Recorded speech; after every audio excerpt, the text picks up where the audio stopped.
పరంపరే silks లో anniversary day sale కళ్యాణం కమనీయం ఆఫర్ జూలై 1 నుంచి జూలై 30 వరకు 50% ఆఫ్.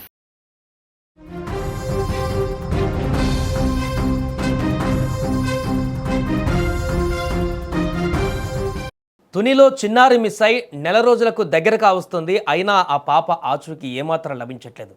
దీంతో తల్లిదండ్రుల ఆవేదన వర్ణనాతీతంగా మారింది. లోకంలో అన్ని బంధాల కంటే కూడా కన్నపేగు బంధం చాలా గొప్పది. ఆ బంధం కళ్ళ ముందు నుంచి దూరమైతే ఆ కన్న హృదయం తట్టుకోలేదు. ప్రాణం కంటే ఎక్కువగా చూసుకునే 3 సంవత్సరాల చిట్టి తల్లి ఒక్కసారిగా మాయమైపోతే ఆ తండ్రి ప్రాణం ఎలా వెలవెల్లాడిపోతుందో మాటల్లో చెప్పలేం. ఇది ఒక నాన్న పడుతున్న తాపత్రయం, తన గుండెకాయ లాంటి బిడ్డను పోగొట్టుకున్న ఓ తండ్రి ఆరాటం. నా చిట్టి తల్లి ఎక్కడ ఒకచోట బతికే ఉంటుంది, మళ్ళీ నా ఒడిలోకి వస్తుంది అని ఒకే ఒక్క నమ్మకంతో కొండలు కోణలు దాటుకుంటూ ఊరూరా తిరుగుతున్నాడు తునిలో మిస్సింగ్ కేసులో చిన్నారి తండ్రి గణేష్. తన కూతురు ఎక్కడైనా దొరుకుతుందేమో అని ఊరూరా తిరుగుతున్నాడు. పాపం గణేష్ అలా తిరుగుతుంటే నా కూతురు కనిపిస్తే చెప్పండి అంటూ వేడుకుంటున్న దృశ్యాలు ఇప్పుడు అందరినీ కలిచివేస్తున్నాయి. ప్రతి ఊరు తిరుగుతూ అతను ఇక చివరి ప్రయత్నంగా తన కూతురు కోసం రంగంలోకి దిగి తానే భిక్షాసన చేసినటువంటి విధంగా ప్రతి ఊర్లో కనపడ్డ ప్రతి ఒక్కరిని నా పాప ఆచూకీ మీకేమైనా తెలుసా, మా పాపను ఎక్కడైనా చూసారా, మా పాప కనిపిస్తే చెప్పండి అంటూ ఆయన బాధపడుతూ అక్కడ ప్రతి ఊర్లో ఒక్కొక్కరిని కలిసి వారితో వర్ణాతీతంగా అంటే బాధతో ఈ యొక్క విషయాలు చెప్పుకుంటున్నటువంటి దృశ్యాలు ఇప్పుడు తీవ్ర విషాదాన్ని నింపుతున్నాయి. దీనికి సంబంధించిన పూర్తి వివరాలు తెలుసుకుందాం. మా ప్రతినిధి శ్రీను ఫోన్ లైన్లో సిద్ధంగా ఉన్నారు. అసలు శ్రీను, ఏం జరుగుతుంది అక్కడ? చిన్నారి ఆచూకీకి సంబంధించి ఎలాంటి అప్డేట్ ఉంది? ప్రస్తుతం తన తండ్రి ప్రతి ఊరు కూడా తిరుగుతున్నట్టుగా తెలుస్తుంది. సాయి, ఇది ఏదైతే జ్ఞానేశ్వరి మిస్సింగ్ కేసు 28వ రోజు వచ్చినా సరే కానీ ఎటువంటి పాప ఆచూకీ ఎక్కడ దొరకనటువంటి పరిస్థితి అయితే ఇక్కడ నెలకొంది.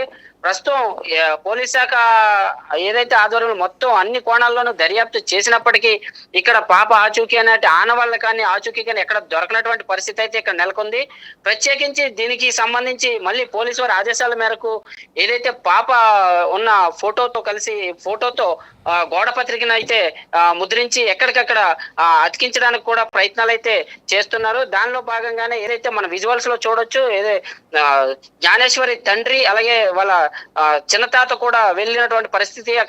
ఎక్కడ చింతూరు దగ్గర నుంచి మొత్తం ఏరియా అంతా కూడా ఏజెన్సీ ప్రాంతం అంతా కూడా పోస్టర్లు అతికించినటువంటి పరిస్థితి అయితే మనకి రీసెంట్ గా విజువల్స్ లో కూడా చూడొచ్చు.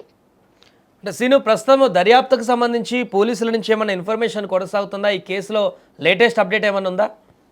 ప్రస్తుతం జరుగుతున్నటువంటి కోణంలో అయితే ఏదైతే కిడ్నాప్ కోణంలోనైతే ఈ యొక్క దర్యాప్తు అయితే కొనసాగుతుంది. దీనికి సంబంధించి ప్రత్యేకించి బృందాలు కూడా తిరుగుతున్నటువంటి పరిస్థితి అయితే మనకి కనిపిస్తుంది. అంటే ఇక్కడ తోటలో పాప వెతికినంత వరకు కూడా ఇక్కడ కనిపించినటువంటి పరిస్థితులు అయితే ఉన్నాయి. ఇప్పుడు అంతా కూడా టెక్నికల్ కోణంలో బయట అంతా కూడా గాలించే ప్రయత్నాలు అయితే పోలీసులు చేస్తున్నారు. Sai, right, thank you Seenu. అది ప్రస్తుతం 28 రోజులు గడుస్తున్న పాప ఆచూకీ తెలియకపోవడంతో తల్లిదండ్రులు తీవ్ర మనోవేదనకు గురవుతున్నారు. ఇప్పటికే మనం చూసాం, నిన్న మొన్న ఆల్రెడీ పోలీసులు కూడా వివిధ ప్రాంతాలలో బస్టాండ్లో కానీ ఇతరత్ర జన సమూహాలు ఎక్కువగా ఉండేటువంటి ప్రాంతాలలో పోస్టర్లను కూడా పెట్టి పాప ఆచూకీ తెలిపినటువంటి వారికి ₹1,00,000 ఇస్తామంటూ, ఎవరైనా ఈ పాపను ఎక్కడైనా చూసి ఉంటే వెంటనే మాకు కాల్ చేయాలంటూ నెంబర్స్ కూడా దాంట్లో మెన్షన్ చేయడం జరిగింది. సో ఇప్పుడు పాప తండ్రి కూడా తను కూడా పోస్టర్లను పట్టుకొని ఒక్కొక్క ఊరు తిరుగుతూ తన పాప ఆచూకీ తెలిస్తే చెప్పండి అంటూ కూడా ఒక్కొక్కరిని ప్రాధేయపడుతూ తన యొక్క బిడ్డ 28 రోజులు అవుతుంది ఇంట్లో నుంచి వెళ్ళి తను బిడ్డను చూడకుండా అనేటువంటి ఒక ఆవేదన ఆందోళన తండ్రి ముఖంలో స్పష్టంగా కనిపిస్తుంది. దీంతో ఈ యొక్క మిస్టరీ కేసు ఇంకా కూడా మిస్టరీగానే మారడం అనేది చాలా ప్రశ్నలకు, చాలా అనుమానాలకు, ఆవేదనకు కారణంగా మారుతుంది. అసలు ఏం జరిగింది అక్కడ? ఎందుకు పాప మిస్ అయింది? ఇన్ని రోజులైనా కూడా కనీసం ఆచూకీ లభించకపోవడం ఏంటి? ఇన్ని సాంకేతిక పరిజ్ఞానాలతో ఉపయోగించి దర్యాప్తు కొనసాగించినా, అన్ని వ్యవస్థలు రంగంలోకి దిగినా ఎలాంటి ఆచూకీ లభించకపోవడం అనేది సవాలు విసురుతున్నటువంటి పరిస్థితి ఏర్పడింది. ఏదేమైనా కానీ ఆ చిన్నారి ఎక్కడున్నా కూడా, ఎంత దూరంలో ఉన్నా కూడా ఖచ్చితంగా మళ్ళీ మా దగ్గరికి వస్తుంది అనేటువంటి ఒక నమ్మకం అయితే ఆ తల్లిదండ్రులకు కనిపిస్తుంది. అందుకే వారికి ఒకవైపు గుండె లోతుల్లో బాధ ఉన్నప్పటికీ బయటికి మాత్రం చాలా దృఢంగా కనిపిస్తూ ఖచ్చితంగా పాప బ్రతికే ఉంది, ఎక్కడో ఉంది, ఖచ్చితంగా వస్తుంది, ఏదో ఒక రోజు మా దగ్గరికి చేరుతుందనేటువంటి ఒక ధైర్యాన్ని అయితే వారికి వారే నూరిపోసుకుంటున్నారు. ప్రస్తుతం ఆ తండ్రి పడుతున్నటువంటి ఆవేదన, ఆ పాప కోసము ఆ తండ్రి వెతుకుతున్నటువంటి తీరైతే అందరినీ తీవ్ర విషాదంలోకి నెట్టేస్తోంది.